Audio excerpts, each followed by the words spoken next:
मैं मुसलमान हूँ, शायद यही मेरी गलती है कि मैं कुछ बात नहीं कर सकता। मेरी बात को तोड़ मरोड़ के पेश करना, ये जो है ना आजकल ये फैशन बन गया है।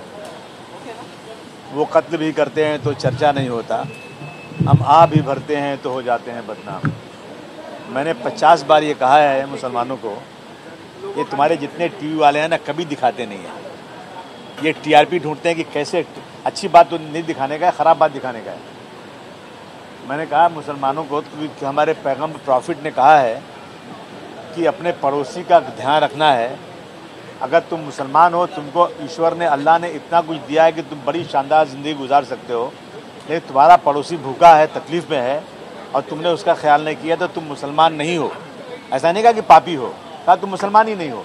तो मैंने 50 बार मुसलमानों से कहा कि अगर तुम्हारे एरिए में कोई हिंदू तकलीफ़ में है ना, तो उसको खून की ज़रूरत हो ना, तुम अपना खून निकाल के देना उसको, इसलिए कि तुम अगर नहीं करोगे ना तो तुम मुसलमान नहीं हो।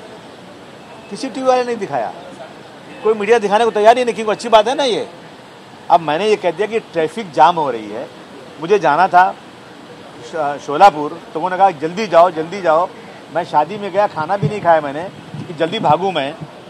तो मैंने कहा कि ट्रैफिक जाम क्यों हो रही है, बोले पालती जा रही है। तो ठीक है। तो मैं अगर नमाज़ पढ़ता हूँ सड़क पे, जिन मस्जिदों में जगह नहीं है, इस मुल्क में जब आज़ादी हुई उस वक्त मुल्क की जो आबादी थी 30-35 करोड़ थी, आज 140 करोड़ है। आबादी बढ़ रही है, मस्जिदें नहीं बढ़ रही हैं। जुमा की नमाज में हर मुसलमान जो रोज़ की 5 वक्त नमाज नहीं पढ़ता ना, वो भी नमाज पढ़ने जाता है। तो जब मस्जिद भर जाती है ना, तो थोड़ी देर बाहर आ जाता है। तो मुख्यमंत्री जी कहते हैं उत्तर प्रदेश के कि अगर बाहर पढ़ोगे ना तो तुम्हारा लाइसेंस कैंसिल कर देंगे, तुम्हारा पासपोर्ट भी कैंसिल कर देंगे। बहुत सारे त्यौहार मुसलमानों के, हिंदुओं सबके सड़क पर हो रहे हैं, ट्रैफिक जाम हो रही है, उस पर कुछ नहीं। और मैं गारंटी से कहता हूँ कभी हम लोगों ने इसकी मुखालफत कभी नहीं किया है, कभी नहीं किया है। तो अगर मैं कहूँ कि नमाज बाहर पढ़ने दो भाई, इससे ट्रैफिक की प्रॉब्लम नहीं होती है, तो क्या बुरी बात है। मैंने कौन सी किसी के खिलाफ बोला है।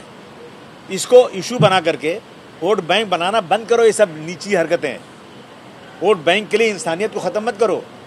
इंसानियत सबसे बड़ी चीज़ होती है दुनिया में। हम बार बार कहते हैं कि मस्जिद में अजान हो, मंदिर में पूजा हो और हम सब मिलकर गाएं कि सारे जहाँ सच्चा हिंदुस्तान हमारा। ये दिखाते नहीं आप लोग उसमें इफ़ बट लगा के ना दिखा देते हो ताकि कुछ ना कुछ दंगा हो जाए, फसाद हो जाए, लोगों में लड़ाई शुरू हो जाए, हिंदू मुस्लिम झगड़ा शुरू हो जाए। यही चाहते हैं फिर ये सांप्रदायिक लोग, हेट स्पीच वाले, कि किसी बहाने से हमारा वोट बैंक बढ़े। ऐसे वोट बैंक बढ़ा के फ़ायदा नहीं जब जहाँ इंसानियत ख़त्म हो जाती है। मैंने कोई गलत बात नहीं बोले। मैंने किसी भी पालकी की, किसी भी धर्म की, किसी भी भीड़ की कोई मुखालफत मैंने कभी नहीं किया, ना करूँगा। विजय वडेट्टीवार असं म्हणतात की तुम्ही कुठेतरी भाजपची बाजू घेऊन या सगळे मुद्दे मांडताय। भाजप दोन नाण्याच्या दोन्ही बाजू तुम्ही सेम आहात, एक बाजूला तुम्ही, जिसको जो बोलना बोले, मुझे कोई फ़र्क नहीं पड़ता। ऐसा है ना कि इनको जो बोलना बोलने दो, सांच को आँच क्या, मुझे कोई फ़र्क नहीं पड़ता। चलो भाई हिंदी ओके नहीं, बस नहीं, जो लेना है साथ। भाई आदि भाई रमेश भाई सर, अरे नहीं भाई नहीं, चलो हिंदी पूछो ना, करो ना हिंदी की बात, करो हिंदी की बात करो ना।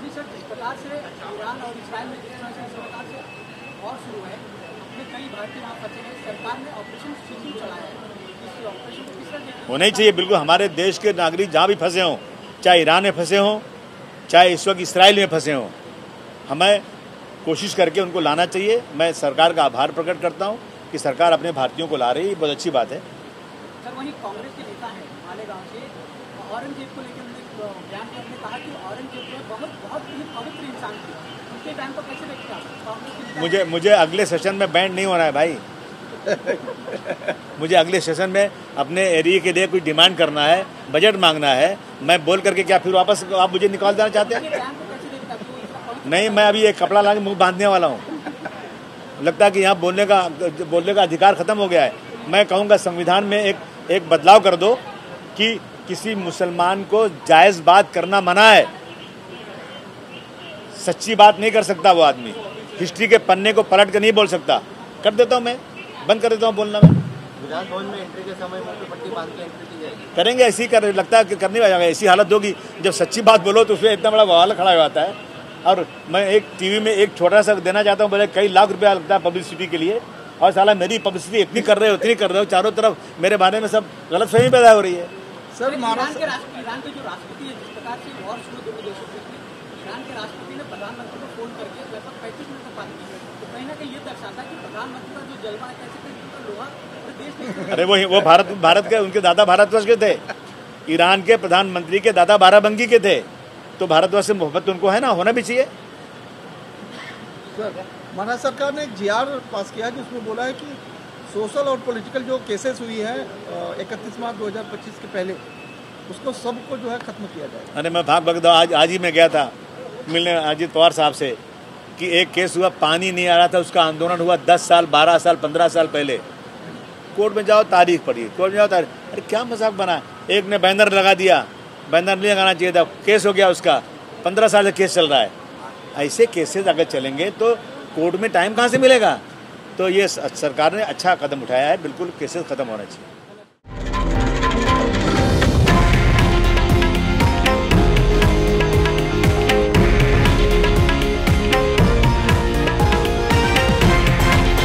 हे आहे देशातील नंबर 1 न्यूज नेटवर्क आणि आपण पाहत आहात TV9 मराठी, एकमेव।